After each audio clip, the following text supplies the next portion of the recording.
What's going on, Jerome's? It's a new day, it's a new dawn, and I'm feeling good. What's going on, Jerome's? So, beautiful Friday. It's time for another 7-round Vikings mock draft. Here's everything that has happened so far. And also, sign of Flacco, eventually. All right. Or trading for Wyatt Taylor. Come on, man. Anyways, 7-round Vikings mock draft. Go. Feeling good. It's Friday. It's going to be like 80 degrees here in the Twin Cities. It's going to be glorious. All right, let's see what the hell happened. Cam, Shador, Mason Graham, Abdul, Travis Carter falls all the way to the Jaguars, or Travis Hunter falls all the way to Jaguars. Wow. Barron, ooh. I think this is the highest I've seen. Jahdae Barron, would love to see that. Genty goes to Carolina. I don't know. With Rico and Hubbard, it just seems like they've really hammered down at the running back position. Tet goes to the Saints. Tyler Warren goes to the Bears because now they have 17,000 tight ends. Donovan goes to the Falcons. Mike Green goes out to the desert. Kenneth Grant goes to Cincinnati. I feel like there's some steam there. It just feels like the Bengals are sort of pigeonholed into taking a front seven player. Let's see. Matthew Golden goes to the Steelers because why not? Malachi goes to the Chargers. I love him and Derwin together. That's good. Simmons goes to the Packers. Whatever. So the Vikings sitting there at 24. So LB3, Pierce, Banks, Hampton, Nolan, Loveland, Zabel, Derek Hammond are all up in there. Darius Alexander. So a lot of players that you know and love are here available. Got 3 trade offers. Giants at 34. Now, we outlined the Giants as a potential trade back partner, and probably won't do it on a similar, but realistically, could they be moving up for a quarterback where they could secure their guy, whether it's Dart or Milroe, have that 5th-year option, or even like Tyler Shuck in there too? Could make sense. Saints, that's too far of a drop, and blah, blah, blah. So 10 spots. I mean, we got to make it worth our while here. All right, so this has a 63% chance of working. It's not on screen. All right, so we want drop 10 spots. Obviously, we're getting the second. We're getting a third in comp. The extra third? Is that too much to ask? Why not? All right. More realistically, getting a 4th in there. And even more realistic after that, just asking for that. So Vikings come away with 154, a high 3rd-round pick at 65. In fact, the first pick of the 3rd round, as well as 34 for 24. So dropping down 10 spots. Still a lot. Oh. Yeah. That's kind of weird the way it went, because I feel like it made us drop like 20 spots, but it didn't.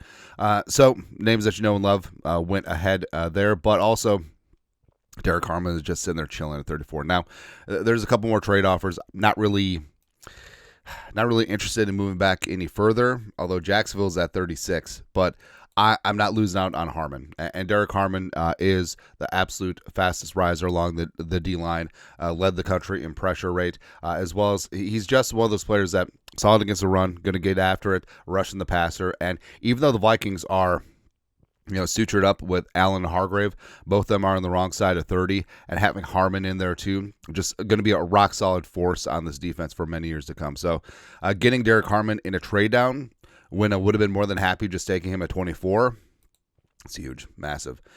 So now we have the first pick of the 3rd round, as well as 97, an extra 5th-round pick from the Giants as well. So, Shamar Turner. So I am intrigued by Shamar Turner. Sweshinder is pretty damn legit. Omar Norman, Lott, I love. Ursary could sneak into the 1st round. So getting him in this spot would be huge value. Fredo Collins, Mason Taylor, Jordan Birch. God dang. So there's a lot of things here. I don't know. Like, would you feel comfortable kicking Ursary inside to guard? I mean, he's pretty damn legit. And 3-year starter for the Gophers at left tackle. And the Gophers do run a lot of outside and inside zone, so he wouldn't be a liability there. But having him reduce inside to guard, I mean, is this what we've been waiting for? Finally found the love of a lifetime. Boom. So Darisaw, Ursary, Kelly, Fries, Brian O'Neill, baby, we are so back. Baby, come back. I love it. Screw it. We're doing it. Ursary. All right, because Ursher, John, and Luda had to do it again.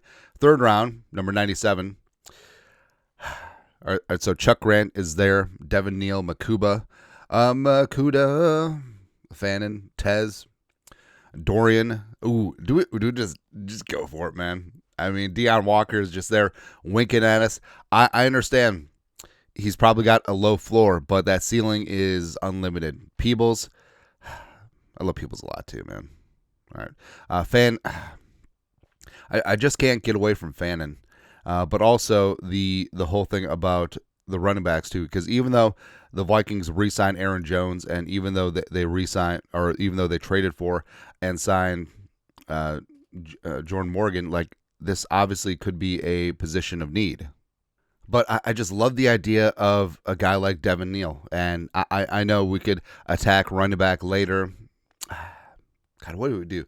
Because I want Makuba, I want Devin Neal, but I don't know. But Neal, 5'11", 213, 4'6", 40. Not concerned about that, but just the patience, the vision is there. Plus, I mean, there's no other weapon on the Kansas offense outside of Devin Neal. 3 straight 1,000-yard rushing seasons, 3 straight 20-plus catch seasons, 49 rushing touchdowns for his career. In Lawrence, 5.7 yards per carry. Devin Neal's good. So Devin Neal, come on in. You are a Viking. Why not? Why the hell not? All right, so now 2 fifth-round picks and a 6th. Riley Mills would be a huge value there. JCM, Yorsarik, Khalil Mullings, Kandra. Do we just double and triple down there? I mean, we certainly could. Brindingstool. So the Vikings potentially could be looking for some. Oh, actually, let's get the Nebraska jabroni. Where is he? Fedone, pick 173. Probably get him on the next pick. All right, because they did meet with him extensively, apparently, at his pro day. Pat Bryant, Brindingstool, Barrow Jr., Etienne. Cal. Oh, Cal. And we talked about how wide receiver is a bit of a low-key need for the Vikings because you have Jefferson, you have Addison facing suspension, Rondale Moore on a 1-year deal. Hopefully he can be something. Jalen Speedy Naylor's in a contract year. And I really do like Kyle Williams, and he's a player who showed up and showed out at the Senior Bowl, and he's the type of player who I think can eventually turn into a complete receiver, play all 3 spots. He's 5'11", $190. Speedy, got ball tracking skills. Hands sometimes can be dubious, but work on that. Yards after catch type dude. 70 catches, 1,198 yards, receiving 14 touchdowns last year in Pullman for Washington State after transferring from UNLV. So I think this would be a good spot here in the 5th round. I think that's huge value. There you go. All right, into the 5th round, like we said, we are going to take the Nebraska tight end, who they did some work on. Now,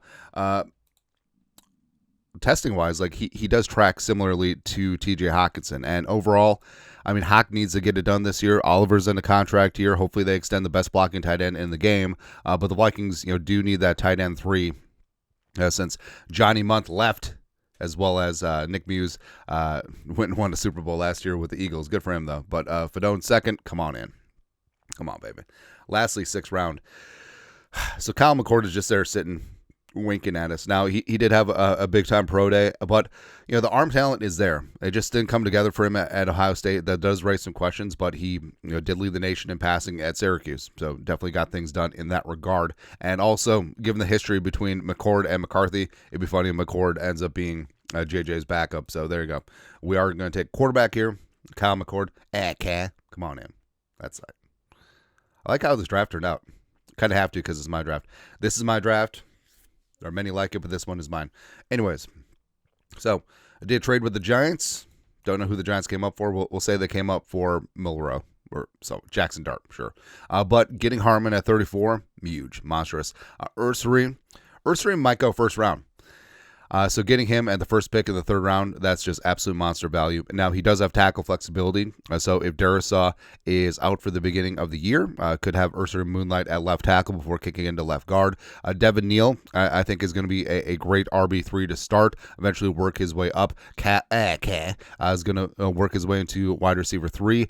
Thomas Fedone II, going to be tight end 3, working his way up as well. McCord, I think you could build up into a solid long-term backup quarterback quarterback behind J.J. McCarthy. So overall, with that one trade with the Giants, I feel like we check some boxes. Know that didn't get cornered, didn't come up in terms of value in this one, but it is what it is. But overall, do like how this class turned out. But your thoughts are thoughts. Let us know. Comment section. You guys are the best to do. Skull production value.